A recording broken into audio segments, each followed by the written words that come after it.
You're now listening to Sound Talent Media. Check out more shows at soundtalentmedia.com. When you think about businesses that are selling through the roof, like Aloe or Allbirds, sure, you think about a great product, a cool brand, and great marketing. But an often overlooked secret is actually the businesses behind the business, making selling, and for shoppers, buying, simple. For millions of businesses, that business is Shopify. Nobody does online business better than Shopify. It's home of Shop Pay, the #1 checkout in the world. You can use it to boost conversions up to 50%, meaning way less carts going abandoned and way more sales going through to checkout.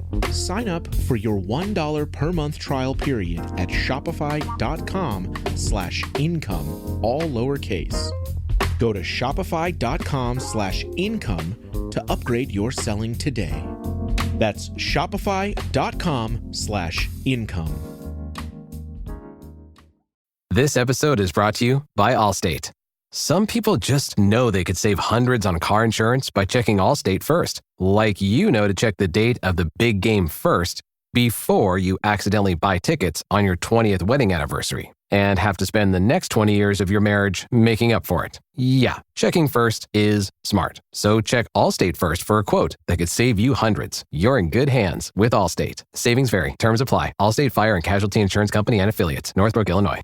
What is up, good people? Welcome back to another episode of the podcast. This week is the second week and the final week of the gift exchange that we're doing with the Chasing Tone podcast, which is another show that I do every single week. A lot of you might know that, but a lot of you might not know that.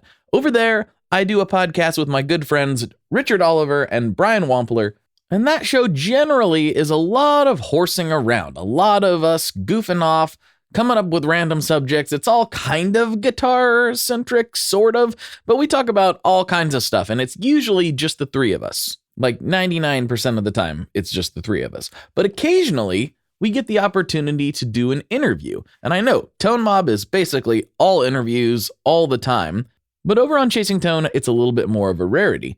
In fact, oftentimes when there's an interview on Chasing Tone, that guest usually ends up on Tone Mob at some point if it didn't happen before that. That said, in 2024, we had some amazing guests that didn't actually get their own standalone Tone Mob episode yet, so I thought it would be a good opportunity to bring those interviews over here for you to hear, and maybe you'll want to join us for some future Chasing Tone episodes as part of your weekly podcast enjoyment cycle. You can find those wherever you're listening to this podcast at.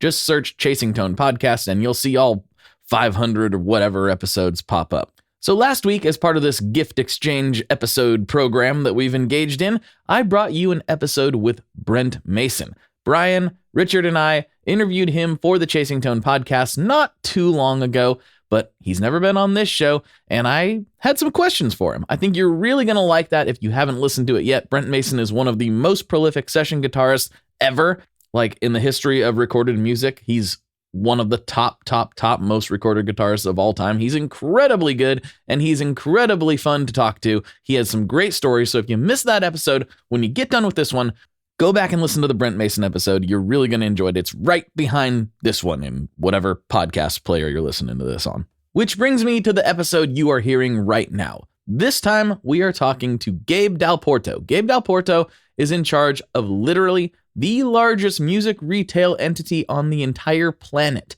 This man is in charge of, drumroll please, Guitar Center, which you probably knew because he clicked on this. But anyway, yes, we sat down with the CEO of Guitar Center and we had a great chat. He has a lot of plans for the future of that entity. The dude was super transparent, and I really appreciated his take on what was going on over there. I think you're really gonna like this, and you might find it incredibly surprising. So without further ado, let's get into this interview from the Chasing Tone podcast with Mr. Gabe Dalporto. Here we go.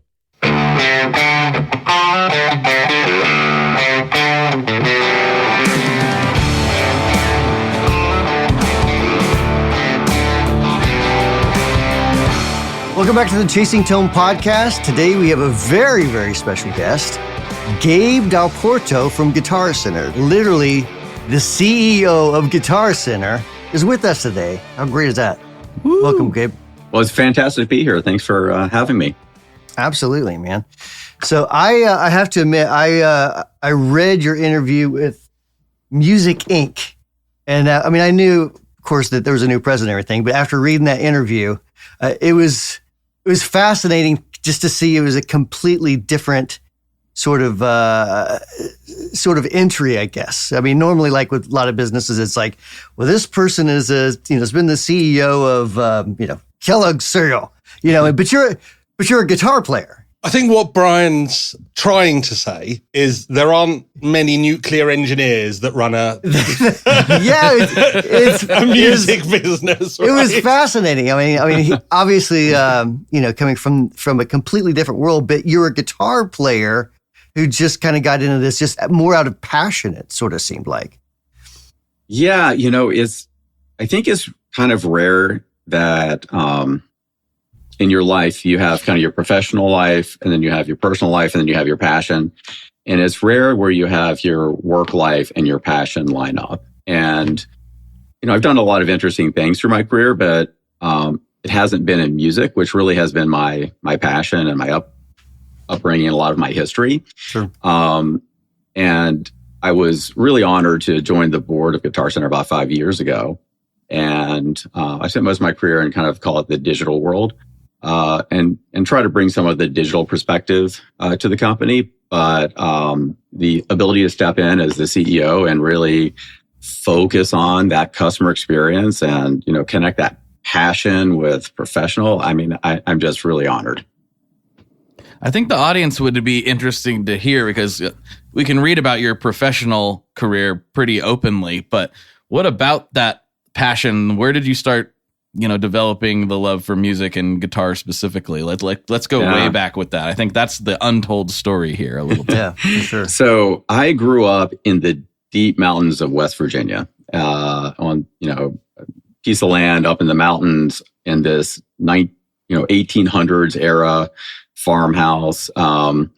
And my father had, he was a musician and was really connected to the musical scene in West Virginia, and had set up a recording studio in our living room in this old farmhouse.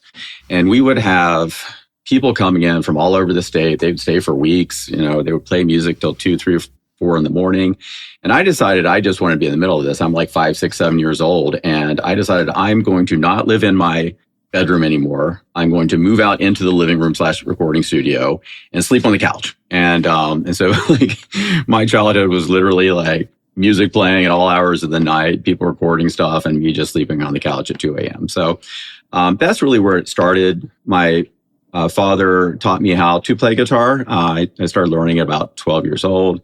And that really just stuck with me for my entire life. Again, as a passion, right? No matter where I was, I always kind of had a guitar with me. But maybe I was, working as a nuclear engineer. Maybe I was working in strategy consulting. But always coming back to music as a passion. And again, like I just never really thought those two would truly connect. And then as I got a little bit older, there weren't many great music instrument stores in West Virginia. And so any chance, we got, my dad would want to go to a new town and check out, the coolest music store. And we wound up going to a lot of guitar centers together. And it was just such a magical experience to really go deep into this magical world of instruments and effects. And you could almost never get them out of there. And so like I have this connection with music. I got this connection with Guitar Center. And so now I get to kind of bring that together. And what was your first guitar? It was a 1964 Strat, which is still my true love. Wow. You still have it? That's first guitar. That's amazing. At the time, like it wasn't that special, right? Like, maybe it was in the early 80s and, they weren't that rare. And, I've just held it for so darn long that now it's kind of rare and exceptional. Yeah.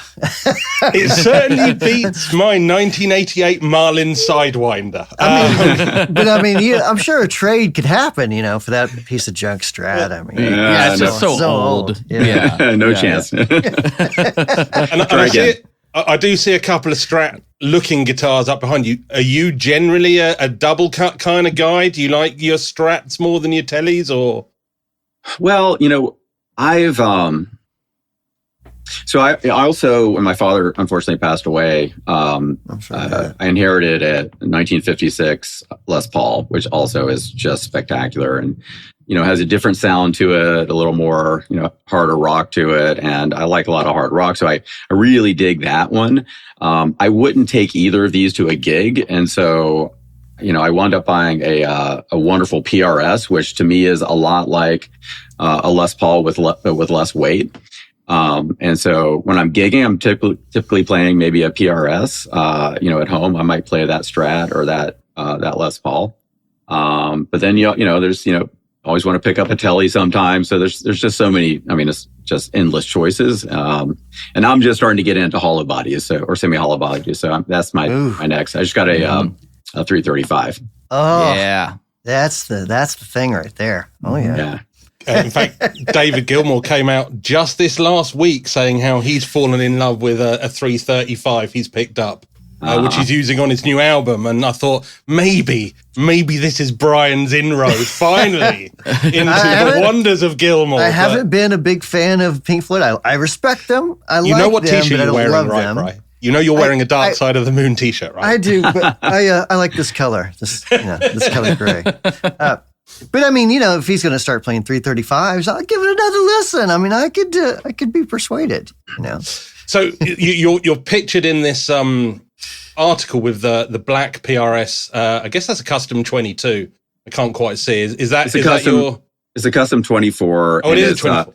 Well-boned blue is the actual collar, which is this really just funky collar. It's got a little bit of gold in it. Like, nice. Yeah, it's a really beautiful guitar. Is there a particular amp you kind of grew up playing, or? Yeah, I mean, I had like a PV or something. Currently, my favorite one is an orange. I've got a Rocker Verb 50. I think Mark III is what it's called. Mm-hmm. Yeah. Yeah. That thing is a beast. Like it must be 90 pounds. So it's kind of hard to get around. And it's hard to turn that thing up past 3 and not blow everybody away. So like sometimes you need something a little more manageable. And so I've got an AC30, but I really like the sound you can get out of the orange. I've got a Rocker 30 myself that I'm absolutely in love with. So I totally understand. I just wish it wasn't 90 pounds, man. Like that. It is heavy. I've got a 50 as well, and it's heavy, but man, when it's cranked up, it's a religious experience. It's so good. So good. I've never done the orange. Oh, you got to try the oranges. Yeah, they're great. So hard rock, what kind of bands are we thinking? What kind of stuff are you into? Well, I mean, just like hard classic rocks, like, little AC/DC, little Guns N' Roses. Also play like some funkier stuff like the Chili Peppers, a lot of 90s stuff. So I would say like the stuff I like to play is, you would call it generally guitar driven rock, totally around the 90s, but all the way back to the 60s, some Jimi Hendrix stuff, all the way to, more current. Oh, nice. And some Pearl Jam, that kind of vibe. Pearl Jam. I can't get my band to play Pearl Jam. I just don't understand it. Like we play a ton of alternative, but like no Pearl Jam. Wow. I got to say, I'm kind of upset at your band name, because I am in a band with fellow midlife crisisers. We're all in our 40s. I mean, we've just had another rehearsal cancelled because someone's ill or someone's got some, and it's like, it's so hard to kind of get it together. But the Midlife Crisis is a great name for a band. I'm totally envious. I wish I'd have picked it myself. So, well, I'm super literal. That's the nuclear engineering side of me. And between us, I think we have like 17 kids. So like, someone's always got a soccer game or something. So it's tough, but we do get out there and gig, and I just love that, being up on stage and playing and being with the crowd. Like that's just that's happy times for me. I agree. Sorry, go ahead, Blake. I just had a question kind of related to careers and trying to balance family and music with something we all are dealing with constantly, and probably 99% of the people that listen to this podcast as well. Do you find it easier or harder now trying to integrate music into your life than back when you were, say, doing nuclear engineering? Because I know a lot of people who start guitar-based or music-based companies or work for them think initially, I'm going to be doing so much guitar. And then it turns into, I'm doing less guitar than ever. So how has that been for you? Because you've had a pretty wide-ranging career. Yeah. What's your experience with that been like? Well, the funny thing is I always played guitar, but I was just kind of did it as a lone thing. And about a decade ago, I started my first band, and I just kind of opened everything up for me. And so I've made that a priority where I play a bunch. The funny thing about Guitar Center is, you walk around the offices and you can see behind me here, like there's instruments everywhere, but you're also so busy you can't play them. So it's almost just torture. Right. Like every room you walk into is like, oh my God, I just want to walk up to the wall and grab that thing and play it. But no, you got like an hour-long meeting you got to do. And it's actually, it's tough to get the time. But I will say, like, the one cool thing about working here is, everybody here is a musician. And there's a recognition of that. So on a quarterly basis, like the whole office goes and we do like a big jam session, and everybody just get together with a handful of new people and create a new band and play. And, next quarter there'll be a different group of people. But, I've tried to play every one of those. And in our stores, we actually have gig leave. So if someone's like, wants to go and tour with their group, like, they can do that. Oh, that's cool. So it is tough, but it is also supported. Very cool. I totally relate to that because, again, working very closely with Brian, I currently have like 3 or 4 different prototype pedals here, and I spend more time looking at them and thinking about them than I do playing them because we're just doing so many other things. But it is amazing to be constantly surrounded by not just musicians, but also technical musicians. Like over the weekend, I had a bit of a problem. I was like, right, I have this problem. And he's like, what you need to do is this. So it's a weird dichotomy. Like I'm surrounded by more guitar stuff than ever before. And I'm probably playing it, I think, less than ever. But actually, I probably am playing it more than ever. I think I'd struggle surrounded by guitars, though. Like pedals you can kind of put out of the way. But when guitars are there, you'd just be like, look at these shiny toys, right? So, the cool thing about this interview is it literally gave me a reason to go play with all your pedals. And Nice. I'm like, so like in the middle of the day, I cranked up my amp, I plugged the pedals in, and I'm like, all right, let me geek out here. And it was just part of my job. Like I'm just preparing for the interview.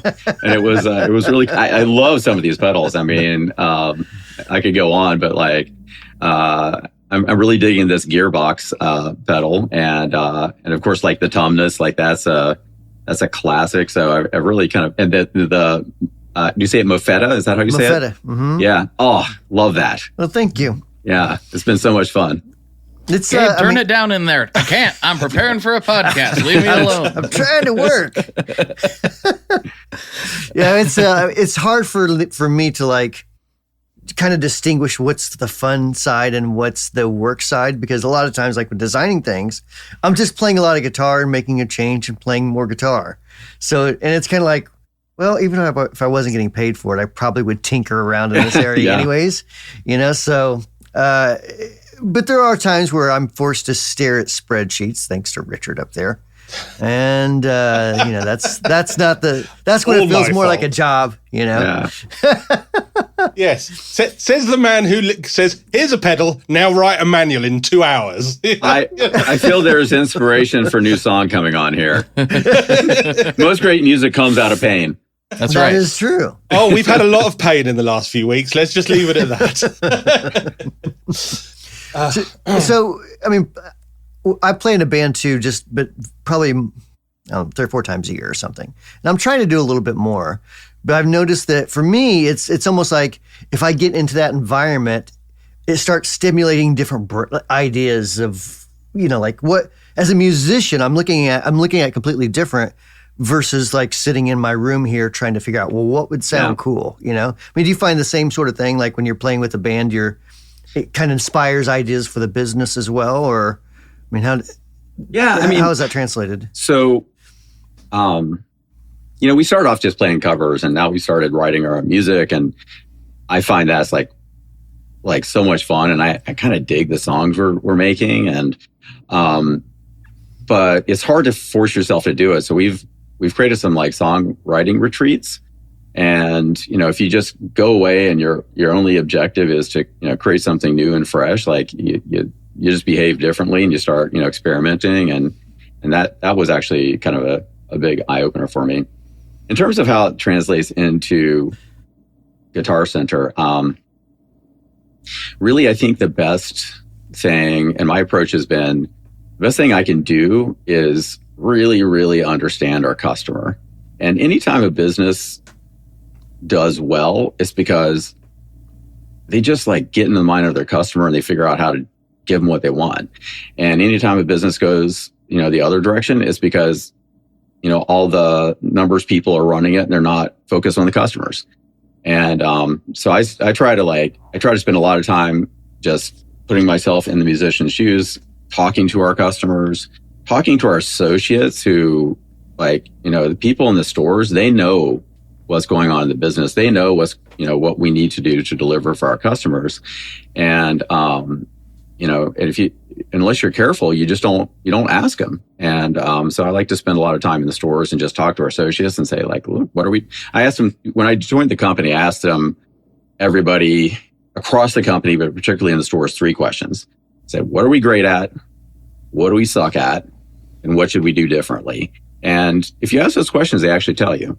And really unlocking the vision for the company came out of those 3 questions, and asking it over and over and over again to our associates, to our vendors, and to our customers.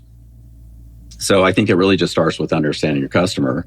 And then the other thing I did right in the beginning was I went and worked in the stores. So my 3rd day on the job, I'm like, okay, I'm not going to understand this business until I put on my Guitar Center shirt and I'm checking customers out. I'm packing boxes and shipping stuff and restocking stuff, and really walk a mile in our associate shoes. And that really kind of opened my eyes to, wow, we make it really hard for our stores team to be successful. We make it unnecessarily hard for our customers too. And so that really created a whole lot of ideas for where we need to take the company as well. Hi, I'm Vincent, and I'm here to talk about the Merit Mercury X. My dad's always going on and on about how cool Maris is. He really went off on one about the Mercury X the other day. He said something about a 4,800 hertz sample rate and 99 preset locations and 33 banks, and something along the lines of the most advanced reverb pedal ever devised by man? That's all true, but I only care about one thing. This pedal sounds sick. So make sure you check out the Mercury X and all the other fine products at maris.us, as well as fine retailers worldwide. All right, Dad, now can I have my Pocky?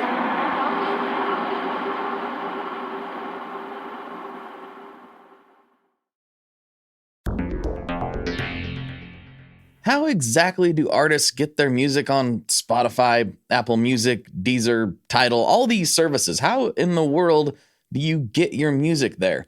Well, in the past, you had to use something called a record label. But these days, you can use DistroKid. DistroKid is the absolute easiest way to get your music up on streaming services.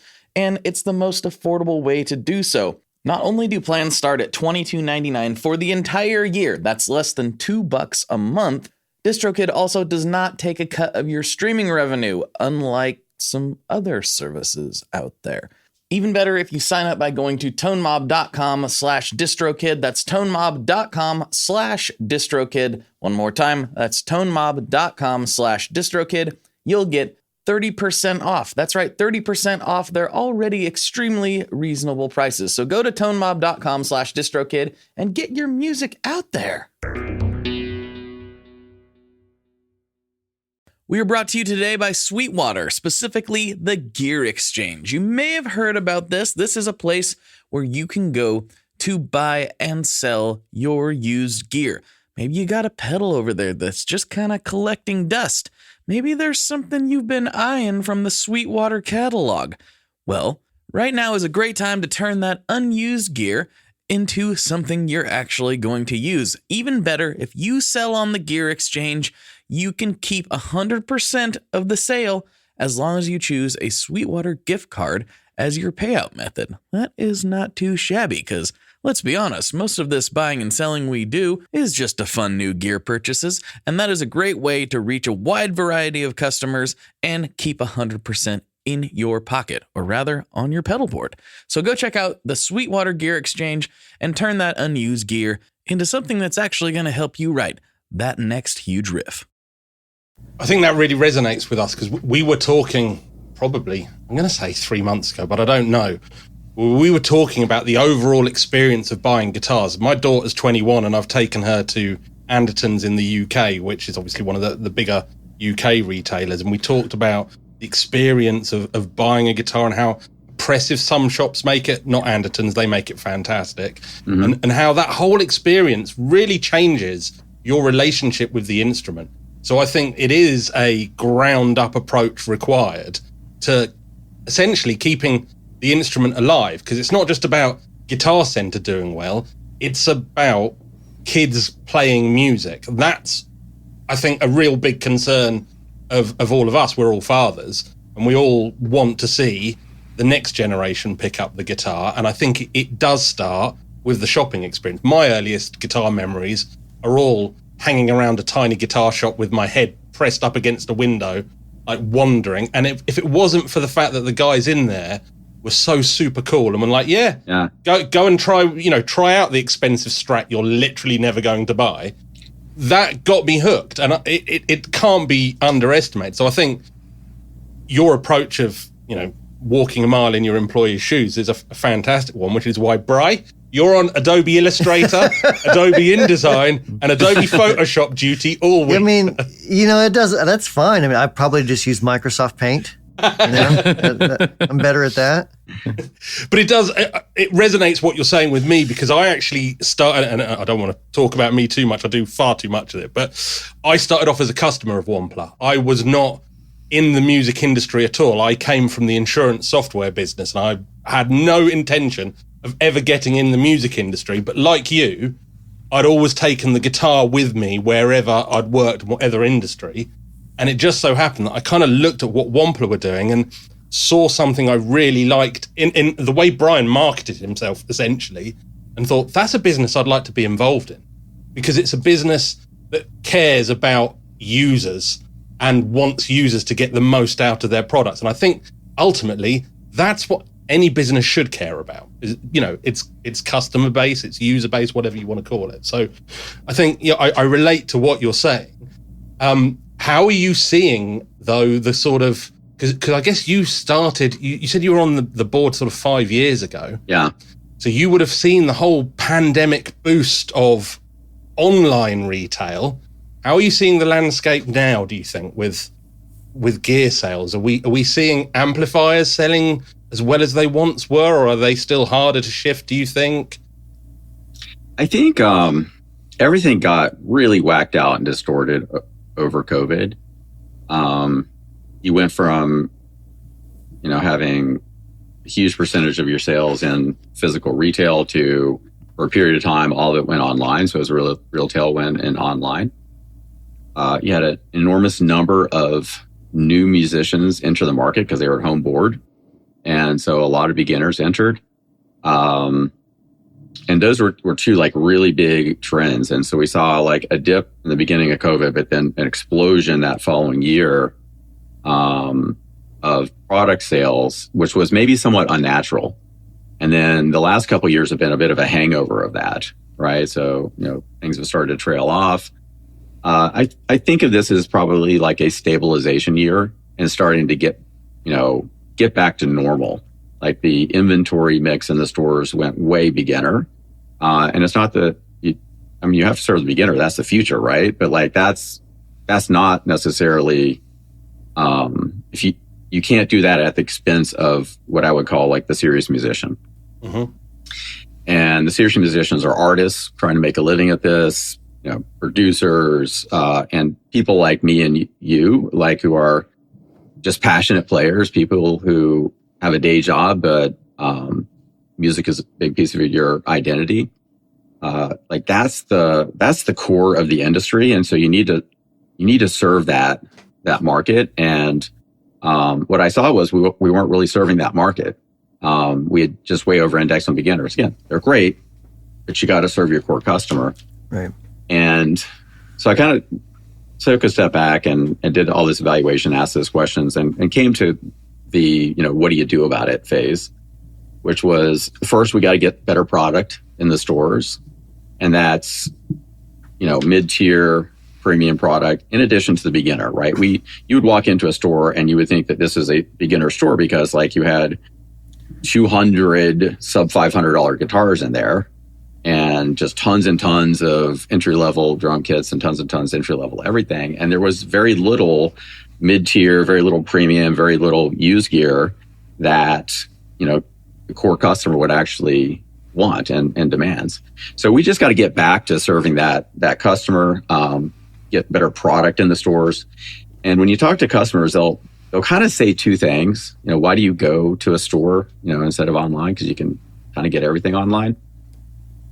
And the first thing they'll say is, I just want to go to the candy store. And what they mean by that is like, we are literally Disneyland for musicians. And the store experience needs to be that. And, we have had all of our best guitars like on the top row, locked up and accessible.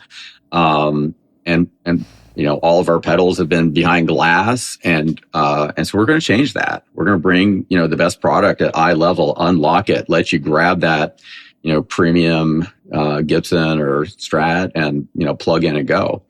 And, our pedal boards are one of the coolest things I think, we're rolling out right now is these giant pedal boards where, we took them from behind the glass and we put them on these big boards and you can plug in and try 50 pedals at once and just like push buttons. And it is just the most fun, magical experience. And you see people like geeking out on them and they're awesome. And we're going to have some of your pedals on there. But it's, that to me is like experiential. And that's kind of like the Disneyland thing we're trying to do. So we've got that in 68 stores. We'll be at 128, I think, by the end of this quarter. And we're continuing to roll out, from there. And so really the store needs to be super experiential with great product in it. And then the other thing people will tell you is they just want to talk to someone who really, really knows their stuff, right? Because there's a deep rabbit hole in all these product categories and you have an idea of something you want to try, but maybe you're not confident in this, and they need to talk to someone who just really is the expert. And we need to like honestly invest in our sales force, and we have not done them any favors. We cut their training, like we eliminated the training organization back in 2018. And so how are you going to have experienced, knowledgeable people if you don't train them, right? So we're now investing in the training so we can get that level of competency up and they can, confidently talk to our customers and help them make the right decision. Our computer systems working in the store, I was like, oh my goodness, like this is miserable. Like to do anything, our computers are our enemy, not our friends. And, computers are there to accelerate productivity. So we have to make sure we have all the systems and tools to support that, those associates. So when I think about it, like there's know your customer, get them the right product, give them an amazing experience and a great salesperson. And if you do that, you win.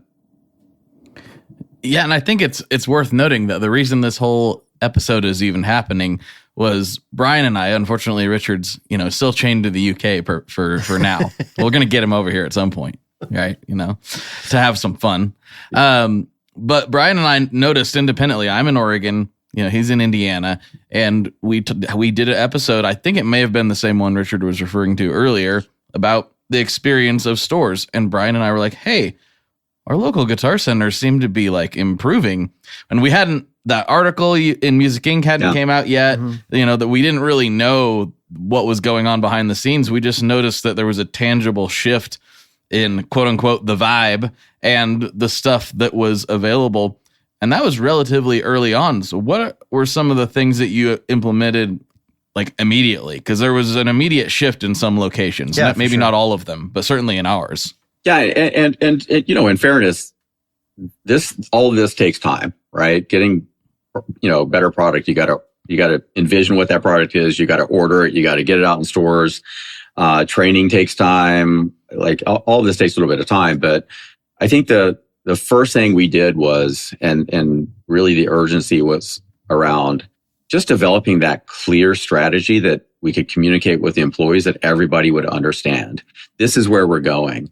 This is our core customer. This is the experience we need to deliver for our customer. This is the expectations we need to deliver to that customer, so that everybody can be aligned and going in the same direction. There just wasn't that clarity of vision before. And then you start to roll out, programs and initiatives to get the right behaviors in store, like get them cleaned up. I mean, there were dirty carpets everywhere. There was just like a lot of like basics that we needed to set a higher standard and a higher expectation. And so we started to roll a lot of that out. It will take more time to get to exactly where we want to be, but everybody is now running in the same direction. And I think that's the most powerful thing we can do. Mm-hmm. I did another little recon mission just before this episode last week. Just I go in at least once a month just because I'm a guitar nerd. It's our Disneyland, right? Yeah, exactly. That's where we go. so I was like, I'm going to do this interview. Let's see. And I was immediately, in a good way, bombarded with genuine, helpful people, which was a dramatic shift to a few years ago when I felt like I wasn't wanted, you know, and now I walked in, everyone's like, hey, glad to see you. Let me know if I can be of help. And if not, cool, type of thing. I was like, this is exactly what it was when I was a kid coming in here, honestly. So it was nice to see. Yeah. Yeah. I mean, and what we're coaching, I'm so happy to hear that experience. What we're coaching our associates is exactly that, right? Like, greet the customer and be friendly and go out and help them. And, don't just hang out at the cash register, but if someone's out on the floor and they look a little confused, go see if you can help them. And it's not rocket science, but it's a behavior. And we're starting to see that behavior. And it's showing up. We do surveys of our customers continuously, and we're starting to see the needle move on, associate availability, friendliness, knowledge. Like, these are all moving in the right direction. So I'm glad, you've had a positive experience. I think as well, I mean, I've had the other experience of a guitar center. I went in 2018. I won't say where it was, although you can probably find out if you listen. And it was like a big, dark warehouse, and I didn't buy a single thing. And the pedal counter was stretched out for miles, but I couldn't see anything I wanted. And I was quite disappointed because I was like, I actually had some money to spend. So I had seen that, but nobody came and talked to us when we went in there. But there is a really fine balance, which I think Blake has highlighted, between the kind of badgering you into trying stuff and buying stuff and just being supportive when you go in there. Because a lot of people, myself included, I mean, I've been playing badly for 30 years. So when I go into a guitar shop, I might get a bit nervous, and I don't think I'm alone. And I think a lot of people, you kind of have to be empathetic to every customer on an individual basis. So training is 100% what's required in that, because people don't have that naturally. But it sounds from everything Blake has said that if I went this time, I might actually spend some money, which is bad news for my wallet. Well, you need to buy that plane ticket now. They're cheap at the moment. That's good. I think it's also worth noting, I'm sure I'm not alone in this. Brian actually probably has a somewhat similar experience. My local guitar center, I've been going to for literally over 20 years consistently. It's always been there. It's always been there when I needed it, and honestly, it's like, I don't have this, splitter cable. Oh no, that's going to ruin the whole gig. Quick to Guitar Center, but so I have a very good, sense of the ups and downs of that particular location over the years. And so when I say that I've noticed a change, I feel like I have a decent enough background with that singular location anyway to say no, it's tangible. I'm not just licking my finger and sticking it in the wind. I can actually tell. So not just to keep harping on that same subject, but yeah, just mostly for the listeners to give some context for what I'm talking about here. Yeah, totally. And, give a shout out to the store, and I'll connect with them and let them know, give them some positive feedback. That's the Clackamas, Oregon store. Yeah. All right. Well, were way they to go, words? Mm-hmm. Was that an actual place name? Did you say a Clackamouse? Clackamas. What? That's a city. You Americans and your crazy names. Hey, these are Native American names, buddy. You want to get tread over lightly. to Worcestershire. That's where all the action is. I love that on food. It's fantastic. It's good stuff. I never know how to say it. Worcestershire. Worcestershire. Worcestershire. No, I mean, so Worcestershire. I've noticed the same thing, but I talked about this, I don't know, 3 or 4 years ago, where I went into, this is a Nashville Guitar Center of all places, Mhm. and I bought something. This might have been 19 or so. And I'm at the pedal counter, and the person asked how to spell my last name. And I said, it's literally like that pedal right in front of you. And so like they had no idea. And usually that's not a big deal, but I'm thinking Nashville is our biggest market. Like, there's Brad Paisley posters around everywhere. You got the Paisley drive. Like, I would think it would ring, like somewhat familiar. It went from that to, I don't know, what was it, 6 months ago or something? I was in the Greenwood Guitar Center, Greenwood, Indiana Guitar Center, which is my local store. And I'm just talking to the manager there because I always get people that ask me, like, where can I find your stuff? And I'm like, go to the Greenwood Guitar Center. That's the closest place to find all our stuff. And, I was in there, and there was like all kinds of different pedals that usually aren't there. Like you had Earthquaker stuff, you had HS stuff, you had more of our stuff. So, I mean, it was just a dramatic difference. I guess vibe is the easiest way to say it. Where before it just felt like, yeah. I mean, I got to get this transaction done. So now it felt more like, like it used to 20 years ago. And then, in this store I've been going to since they opened, before I was in the pedal business, like I was just this dude who'd walk in carrying, modified pedals and asking the sales associate if they wanted to try it out and buy it from me or something. So, it's been interesting to kind of see this morph back into something that, something really cool. Yeah. And it just comes back to put yourself in the customer's shoes and build a business that your customer would want you to build. And again, like, we're not perfect, but we're moving really quickly to try and do that. And that's service. It's great product. You mentioned, selling product. We've got this, like, a significant piece of our business is used, like trade-in. People will, come and sell some product and then maybe go buy something else. But every single day, like, the most, out there niche-y, thing comes through our doors and we buy it. And, I just like going into the store because it's a little bit of a treasure hunt to see what's going to be there on the used area. Yeah. And on the vintage, which is just older used stuff, like, that's a business we used to be pretty, aggressive in, and over time just let the accountants, prevent us from being in that business. And now we're going aggressively back into vintage. And we've got a couple of like vintage shows coming up. We're, I think, in Hollywood and maybe Nashville. But when I think about the music store experience, it isn't only new product. It really is that used product, that vintage product, where you can just see some really unique, cool stuff that's been, actually played and loved. And that's a really neat area. I think that's a big area as well. Not least because I'm looking for a 1975 vintage guitar next year for a significant birthday. But we'll put that to one side. But if you've got any hookups there, but no. For me, so the dynamic of buying and selling guitars as a musician is like, you don't want to post them. You don't want to post an amp. You don't want to post a guitar. It's a lot of hassle. Things get broken. What you want to do is take it into a guitar shop and trade it in. And like 9 out of 10 pieces of equipment I've ever sold has been to a guitar shop. So I think that is a crucial part of the guitar industry.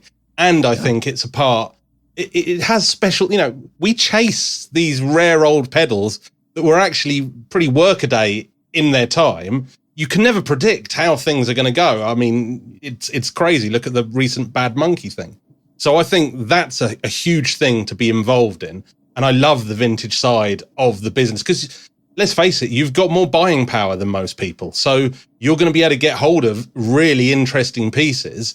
And that, I think, for my generation, is really exciting. For my daughter's generation, what I'm seeing is they're kind of eschewing the whole Amazon model now. Mm-hmm. They kind of want to go back to shops. They want the experience. So I think you've got two great markets and probably at least a third in the middle. But for kids, it's definitely about the experience. And for us, it's now the experience. But if you've got some of that rare, sweet germanium gear, we're in there. We're in there straight away. It is. So when I was working in the stores, customers are coming in and trying like a lot of pedals, and like this guy like plugs into this. Is the pedal? It was made in the 80s, and I don't really remember what it was called, but like literally you're playing through it and it's making you sound like Pac-Man or something. It was just the weirdest, most bizarre thing. And he's like, I'm all in, and he bought it. Like, it's just, there's so many unusual things out there that like you can find in the used world.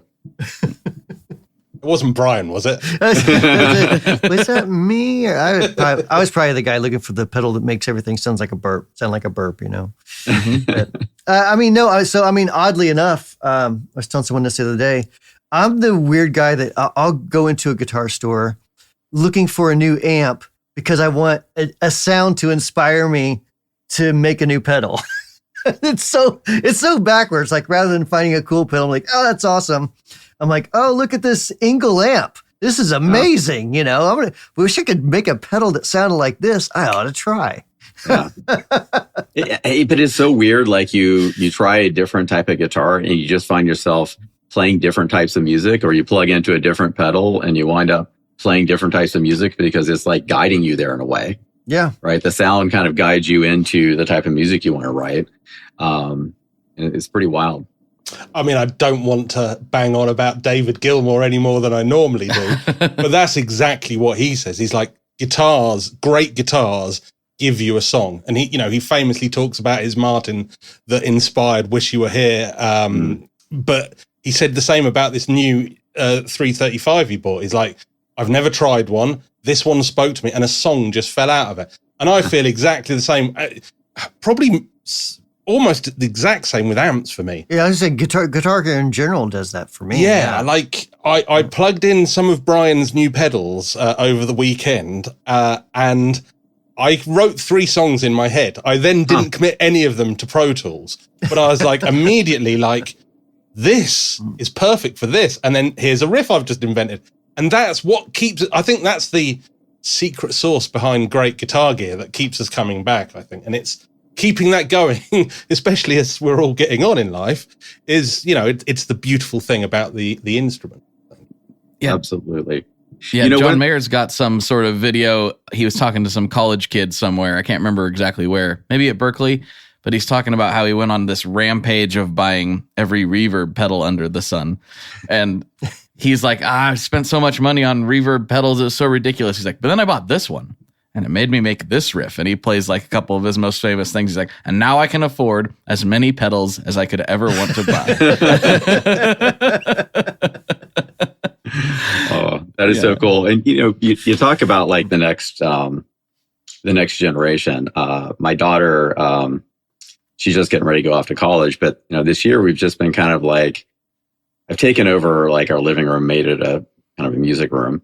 And we've just been messing around with some chord progressions and stuff. And then she's like, she'll start like humming something. And I'm like, man, that's catchy. And then she'll put some words to it. And like, it's been really cool to see, like, write a couple songs with her and then find myself walking around humming a little bit, and just kind of, it's kind of a magical experience connecting with that next generation and seeing them start to pick up music as well. 100%. I mean, there is footage of the only time my daughter let me play a song with her. She's kind of like too cool for dad, right?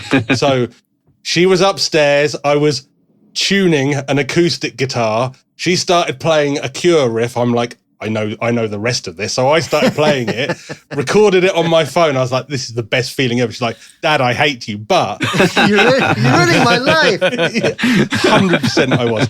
She then went on to spend £1,000 of her own pounds on an ESP guitar. So I think I did a good job all round. But it like seeing kids get inspired and you know, I've seen how they're using AI to write music, and it's not in the way that I would have done. It's actually kind of an intuitive way that maybe is the way forward for songwriting. I don't know. I don't want to judge, but it is.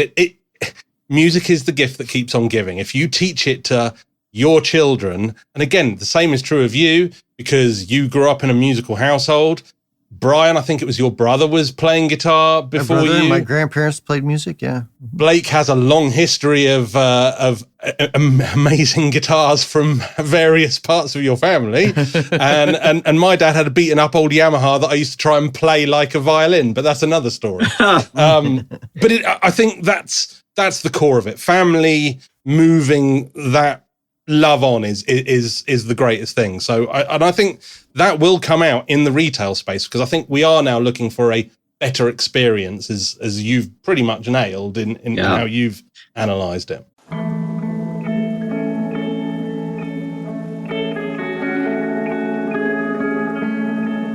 Hello there. I'd like to introduce you to your new best friend, the Chase Bliss Audio Lossy.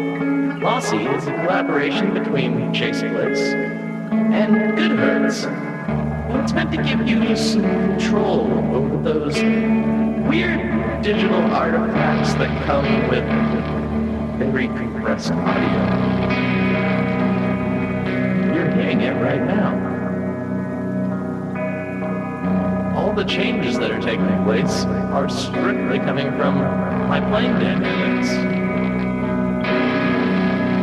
I'm just interacting with the pedal and letting it do its thing.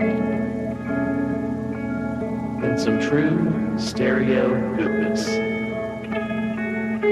If you'd like some more details about Lossy, I'd invite you to head over to chaseblintsaudio.com.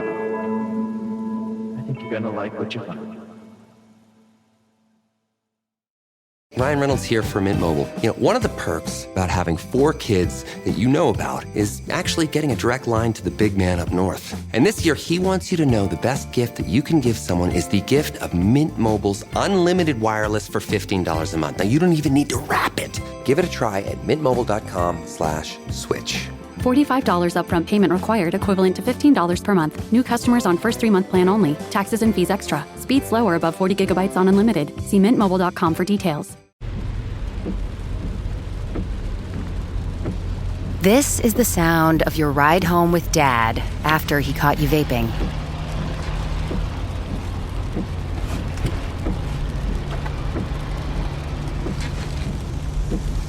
Awkward, isn't it?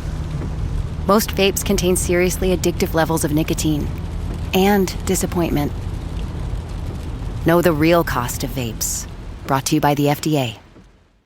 It's going to be super interesting. You mentioned AI. It's going to be super interesting to see how AI changes just how we do things, how it changes maybe the shopping experience or, you know, writing songs. Like I've seen some of the output from the AI songwriting, and it's at the same time remarkable, but also not awesome.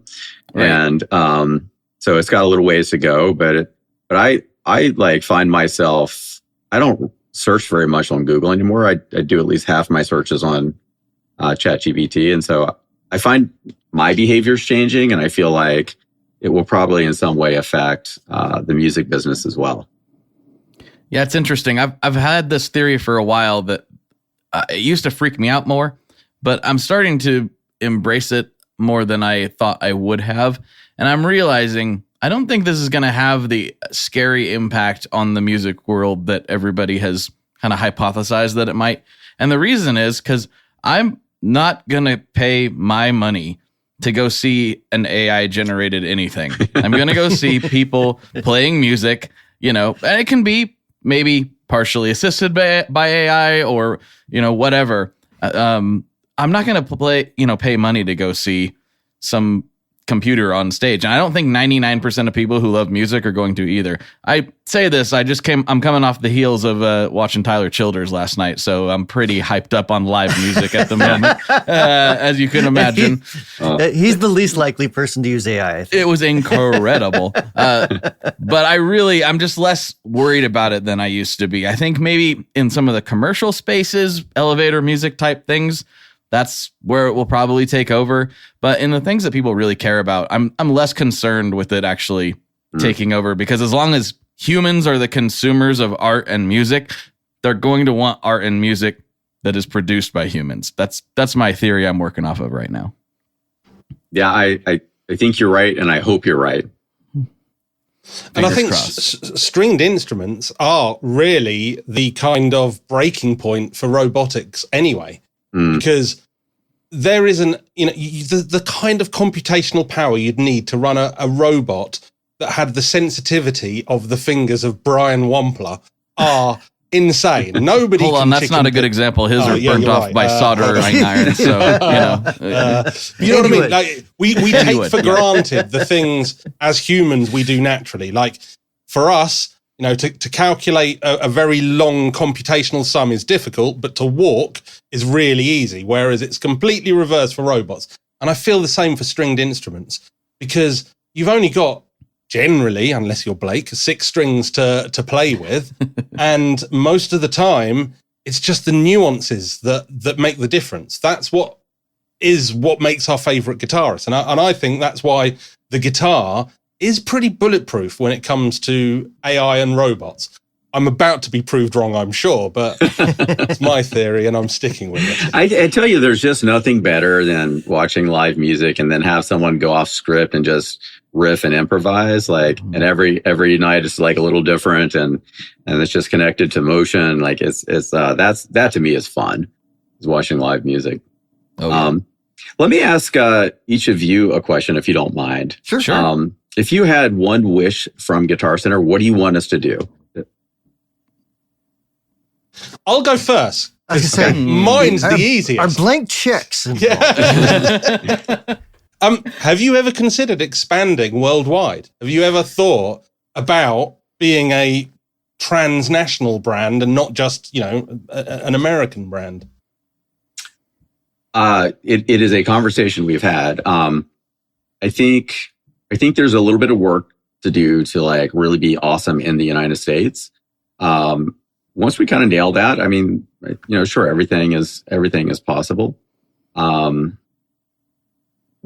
What I will say is that Europe is a very different beast, and every country in Europe is different from the next. Mm-hmm. So it becomes complicated. Like once you move outside your native country, but never say never.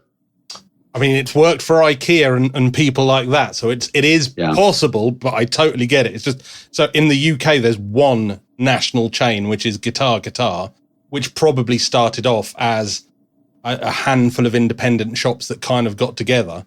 Mm-hmm. And in Europe, we're sort of dominated by one big French company, one big German company, and a couple of big English companies. So it's very fractured compared to the US market.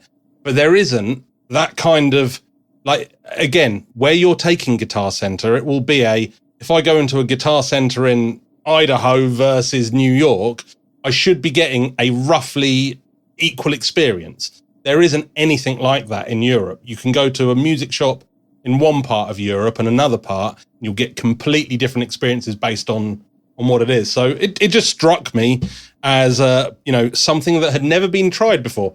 Probably because there's a really good reason not to do it. But so if I had one wish, it would be a local Guitar Center to me so I could see what these guys were talking about. Awesome. Great feedback. Mm-hmm. You want to go, Blake, or you want me to? Go ahead, Brian. Okay, I got a little bit of a two-parter. Okay. Yeah. So for me, I think it seems like it's already happening, but I've also only just I haven't been back to the Nashville store for a few years, but I remember as I was kind of getting into the pedal business, we're talking 20 years ago or so, it seemed like there was sort of like a room off to the side at my local guitar store that had all the cool stuff. Mm-hmm. And what I love to do, like I take my he's grown now, but at the time he was my little boy, and he played the drums, and the staff there was always super cool to us, and they'd let him play on electronic drums, and he'd just be beating around on them for an hour, and I'd be in the room with all the amazing, vintage stuff and all the stuff I couldn't afford, and just having the time of my life, right?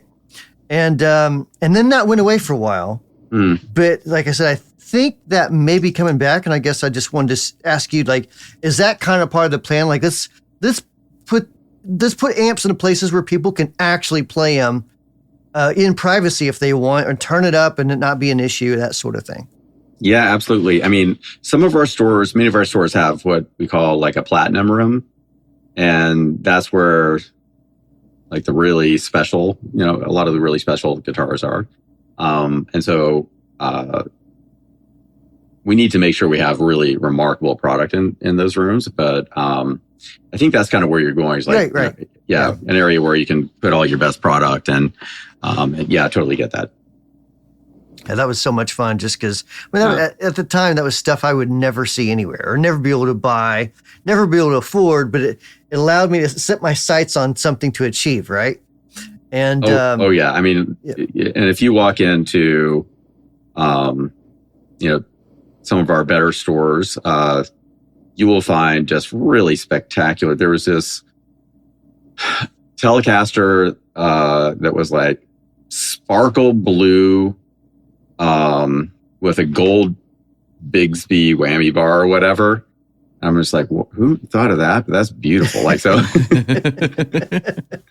I mean, I'm sitting there just like drooling. So yeah, I mean, the thing about like guitars, and particularly premium guitars, is every single one is a snowflake. You can have two guitars that are supposed to be identical, the same SKU, and you look at them and they're just different. They're way different. Their grain's different. They sound a little different. And, every one is kind of a work of art. Right. I guess to kind of wrap up my sentiment, I think that you're doing what I would want, which is create a fun store to go and hang out in again. A place that when a person's on lunch break, they can go there and just forget about work for a while, play some cool stuff, and hang out with people and have, wonky conversations like we have on this podcast. Absolutely. Yeah, look, and I think that there needs to be a place where musicians can just go and hang out with musicians and, chat and meet each other and create like that, communal space. And honestly, like, I hope we can like provide that. Before Blake tells you how he wants a black card for Guitar Center, and that's his one wish, that's just given me an idea though. What if you had like a kind of guitar shop appointment system where you're like, I'm going to need to rent a band while I jam out with this guitar. So if three of your staff can sit on drums, bass, and keys, here are the songs we're going to... That would be amazing, wouldn't it? If you could turn up. We could even live stream it. You've got my number, Gabe. I'm full of ideas like this. Oh, he is too. He's full of things, that's for sure.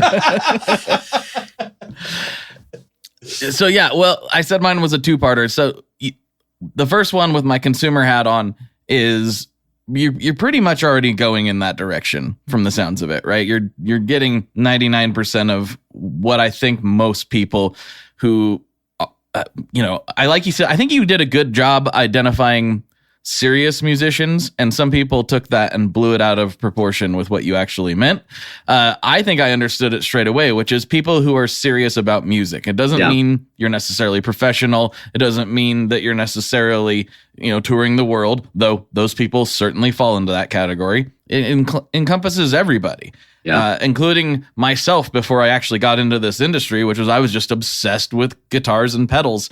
And I would consider myself a very serious musician, even though I wasn't actively working in the music world at all. I cared about it more than anything, really. So I think that's a really important distinction that you made, that it was serious, not necessarily professional, although they fall in that category as well. The one thing that I really like from some stores, some of the best independents that I've been into, is the inclusion of not just like the platinum area where like nice stuff exists to try, but especially catering to more beginners or even just more self-conscious people, is small areas where they can go try out a piece of gear, not in front of the whole store, and I know that's very location dependent, right? That may not work in all locations, but in those places that it does, I know in like the Clackamas one, for example, there are lesson rooms. And while you don't ever want to kick everybody out of the lesson rooms, I'm assuming there are times when those are not being used for lessons. And if they're available, having a space for somebody who maybe even they want to bring in their own amp or their own guitar, plug in a few pedals and try them semi-privately, I think would be really nice. In fact, almost all of my favorite stores, Carter Vintage in Nashville and their old location used to do that. A store called Old Town here in Portland used to do that. There's a bunch of places that had an element of being able to try out a piece of gear away from everybody, so you don't have to be embarrassed if all you want to play is Stairway to Heaven. And you can just go play that and enjoy. We literally used to have signs, no stairway. Yeah. This is something that Andertons do very well, actually, Blake, because they've got the little rooms, but what they've done is they've put a mirror on every sort of third wall that says Andertons made me do it, hashtag, giving you an instant kind of, social media, quick, take a quick. And of course that then works favors for them, but it's also totally soundproof. They let you play any gear you want in there within reason. And it's also air conditioned, which is quite nice at this time. Nice. I think those are great ideas. We have heard that from our customers. Like some customers don't mount, they don't mind cranking it up to 10 and playing, and we love that. But some people are a little self-conscious, and so I think the ability to play in a little more private environment is pretty cool. Yeah. Going back to the the reference to the Serious Musician post, honestly, I want to thank Tom Morello. So, I made that comment about really focusing in on our core customer, the Serious Musician. Tom made a snarky comment, and literally like 10 million people saw the article. I'm like, great. The article said exactly what I meant. He made a snarky comment, and now everybody knows the story. It was the most amazing thing. Reminds me of a certain pedal release, Bri. Yeah, I mean, sometimes things happen, and it blows up for the best. Blows up in your favor. But to me, like the to your point, the serious musician doesn't mean rich musician. It means someone who just like is passionate, right? And music's a big piece of your life, and it could be someone who is 14 years old and starting on the music journey and just like practicing like crazy to get amazing. And it could be someone that, is an accountant that, hates their day job, but at night they get to like, really cut loose and, play some music. Or it could be, someone who's like touring around the country. So to me, it's really more of a behavior and a mindset. Like this music is a big piece of your life. Right. And that's really like, we got to serve that customer. Right. Well, I know you're up against a hard schedule here, Gabe. So we'll cut out here in just a second. Before we go, is there any last thing that you want to make sure that anyone in the audience should know maybe about, your vision or anything that would be really helpful to our listeners? Yeah, I would just come back to we want to make Guitar Center the Disneyland for musicians. And when you walk through those doors, it should just be fun and engaging and, a supportive staff. But, we want people to come in and play and have a good time and, have this be a place that, you feel comfortable hanging out in. Gotcha. Well, I do want to thank you so much for coming on here with us. It was, when you reached out to me, I was like, oh my God, it's the CEO of Guitar Center. So it was definitely a little sort of starstruck moment. So I really appreciate it. And it was very flattering to hear that you actually had been listening to our podcast. So no, when I heard your podcast, I'm like, we got to connect. This is. I apologize if you have listened. I was going to say, and I'm sorry. And don't listen to any other episodes. Your podcast, and I really like it. You guys are amazing. All right. Well, thanks so much, Gabe. And we'll talk to you next time. If you want to come on again, maybe we'll do it again. It'd be awesome to catch up with you again in like a year or so and like get a kind of update on what's happened. That would be really cool. Yeah. Sounds great. Absolutely. I would be honored. Thank you. All right. Thanks so much. Thanks so much. All right, there you have it. There's another episode in the can. Thank you so much for the beautiful year. The 2024 year was absolutely insane. And 2025 is looking to be exactly the same in that regard. I have a fantastic guest to bring in the new year with. I'm so excited for the first episode of the new year. I'm going to be doing my year-in review with Dewey as well. That would be my friend Dewey Halpus from the Peer Pleasure podcast, who has been on for, I think this will be his third year or fourth year, for we do a kind of a look back episode in early January. It's going to be great. That's going to be awesome. I have a fantastic guest I just recorded with that I can't believe I got to record with. Thank you guys so much for making this happen. Seriously. This is amazing. And it's all because you guys listen and keep sharing this thing and keep it going. I appreciate you so much. Come say hi at NAMM. I'm going to be at NAMM in January for like the full, I think I'm going like Tuesday through Sunday, something like that. So come by the Stringjoy booth. I will definitely be there. I've got even more podcasting coming at you in 2025. That's right. Possibly another podcast. What? Am I insane? I might be. All right, that's enough. Have a safe and happy new year, everybody. Thank you so much, and I will talk to you on the internet very, very soon. One last thing before we totally sign off here. I just want to remind you that if you do any shopping at Stringjoy, that's Stringjoy guitar strings made in Nashville, that will help me out as well. As I've said for years, I'm heavily involved in that company, and I really do think they're making the best products on the market. So if you would like to try custom strings, go to tonemob.com/stringjoy and check them out today. I seriously love what the team down there is doing. I help them out with all kinds of things, and by you supporting them, you are also supporting me as well. And hey, you need some strings, so why not get some custom strings just for your guitar and playing style? Again, the link for that is tonemob.com/stringjoy, and that will take you right to their website, and you can do all your shopping through there, and that will help everyone involved out. So thank you very much. Talk to you next time. We are brought to you by the wonderful folks at Gun Street Wiring Shop. Yes, Gun Street Wiring Shop. I've talked about them before. I used to say based out of Bend, Oregon, but guess what? Sean moved to my neck of the woods. Sean's in Portland. Sean is awesome and has helped me with a bunch of stuff lately. And if you have wiring needs for your guitar, he can help you too. If you want to get weird with it, he can get weird. If you just need to spruce things up a little bit, there's your guy. He takes all the guesswork out of doing your guitar wiring, and he makes it simple, and his customer service is top-notch, and I can't say enough good things about Gun Street as a company. I really respect Sean and what he's all about, and the product is top-notch. I've got 3 different guitars that now have Gun Street harnesses in them, and I could not be happier. So go to gunstreetwiringshop.com and check them out.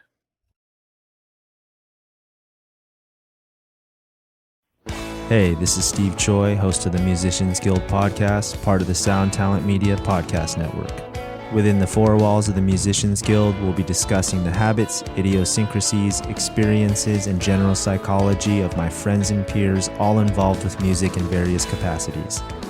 Listen and subscribe at soundtalentmedia.com.